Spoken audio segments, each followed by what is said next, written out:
Hey, I'm Carlos Garcia, and today we're doing something a little different. So we're going to do basically 2 reviews in one video. So we're going to do a blind of this year's Midwinter's Night Dram versus, so this Act 11, so this year's Act 13. And you know, that's a port finished rye. And then I'm also going to do a 3-way blind from the last 3 years of the Angel's Envy Cash Strength Bourbon that's also port finished. A few different port finished whiskeys. One's a rye, one's a bourbon. They're both expensive. I went and quickly got the receipt for the pricing because I know I paid a little bit less, and that's gonna help, I guess, for me. The Midwinter Night Dram is about $180 now MSRP, but there's a liquor store that was selling it for cost, so I actually picked it up for $120. And the Angel's Envy, same story. I think MSRP is $250. I paid $199 because, again, the store was a sale on both these bottles. So that's how I got them the other day. Also, I have not tried either one of them. I did my 2-ounce samples for the giveaway already, so that's so that there won't be a fresh crack review. Biggest thing today though is go to Whiskey is a Journey, Peter's channel, and go watch our collab video. So you can get 2 videos of me today. lucky ladies out there. Let's get right into, let's do a giveaway. All right, so this is for the Elijah Craig Barrel Proof Versus video. And I'm pretty sure it was like 2-ounce samples of each one. And the winner is Matt Bykowski. I was just talking about you last night. Congratulations. All right, so let's get into the first blind, which is going to be the Midwinter's Night Dram because it's lower proof. All right, so these are both 49.3% alcohol by volume. Everyone used to love the Midwinter Night Dram, and then they kept raising the price, and this year was 170, 180, which is ridiculous. But when I did see it for 120, it's like, because I didn't buy last year's because of the price, and that's why we're doing one from Act 11, which is 2 years old. And if you notice, not a lot was taken out of it. Now, I have gone through a couple of these bottles in the past, so this is the one that I have open. So let's get into the nose on A.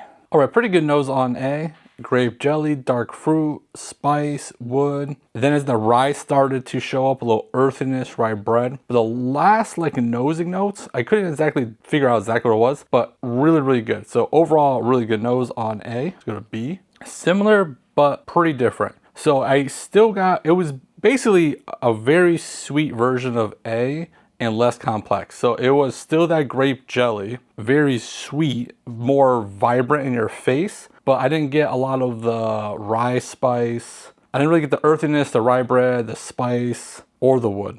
It was mainly the dark fruits and sweet grape jelly notes. Okay, going back to it real quick, a little bit more of the rye starting to show up. Yeah, going back and forth, B is more vibrant than A. Let's get the paths. Well, I have a very distinctive picture. I guess on the palate, rye, purple grape, a little tannic, grape jam. So you definitely get the rye and the port finish in glass A. On the finish, it's basically you're sitting at a diner, putting grape jam on rye bread and drinking water.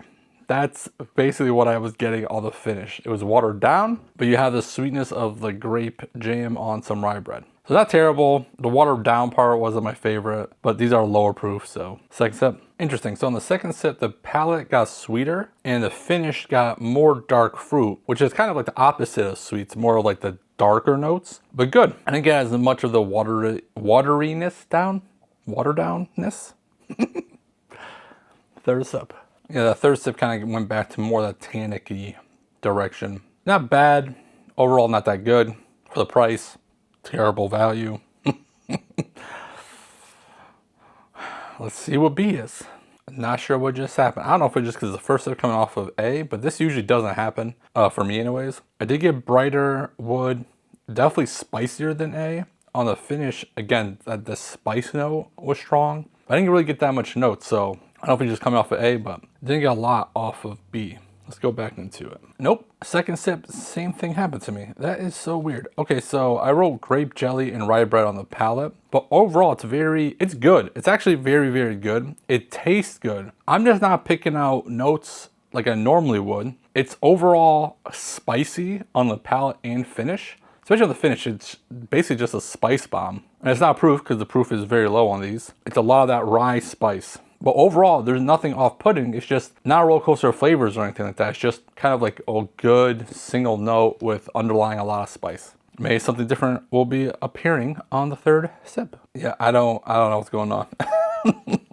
So it's the same thing every single sip where it's just good, but I can't distinguish any kind of notes, especially on the finish. On the palate, there's a good amount of like a wood note and spice and a purple grape note. On the finish is just the rye, spicy type note, but it's good. Overall, it's good. It's not overly rye. I don't know. It's very, this is hard to explain. Maybe when I go back and forth a little bit real quick, which I'll cut that out since I'm doing 2 reviews today, and maybe I can pick up some new notes. So I'll be right back with some scores.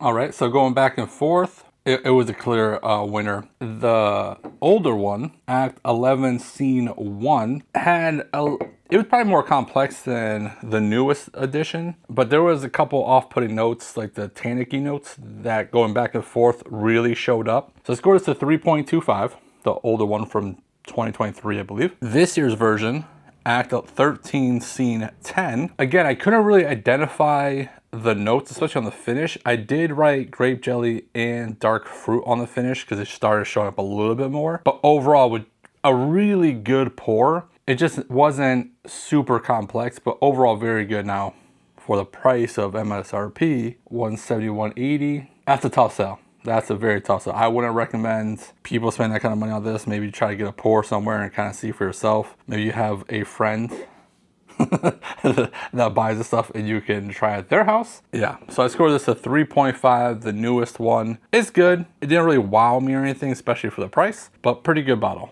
So we'll do the giveaway. Let's see. I'm gonna do a giveaway for all 5 of these, but just in case if you don't care about the Angel's Envy review, I'll do the same giveaway for both. So if you want to enter to win 2-ounce samples of all 5, like the video, subscribe to the channel, and comment with capital letters AEMND. Angel's Envy, Midwinter's Night Dram, without the W being its own thing, because it's not here. It's on the screen. Okay, now we're getting to the Angel's Envy part. Now I'll quickly go over these because there is a little bit of difference besides that the tops are apparently different. This one's more black instead of the maroon color. So we have the 2025 edition. That's the one I just picked up the other day.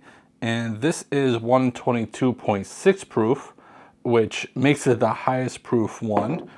Let's see, this is the 2024, so last year's. This is 118.8 proof.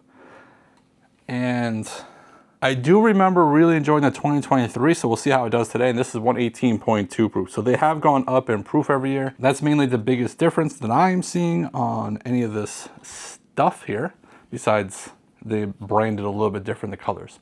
Let's get into the blind. Okay, A on the nose. Okay, A on the nose, Purple Jolly Rancher, oak, sweet, definitely a sweet nose. Let's go to B on the nose. Yeah, I was actually going to say the same thing, but I actually got some green grape as well with the purple grape. But again, oak and sweetness. Okay, C. Well, that was unique. Okay, so definitely different than the first two. Darker overall, purple grape still, toasted oak, peanut butter, sweet. Pretty good nose. Probably the best nose out of the 3, only because it's a little bit more complex. But all 3 noses, pretty good. Let's go to palates. Man, that was not what I was expecting, I guess. There's a lot of peanut butter. Purple grape, peanut butter, chocolate, very sweet. Wrote Reese's question mark?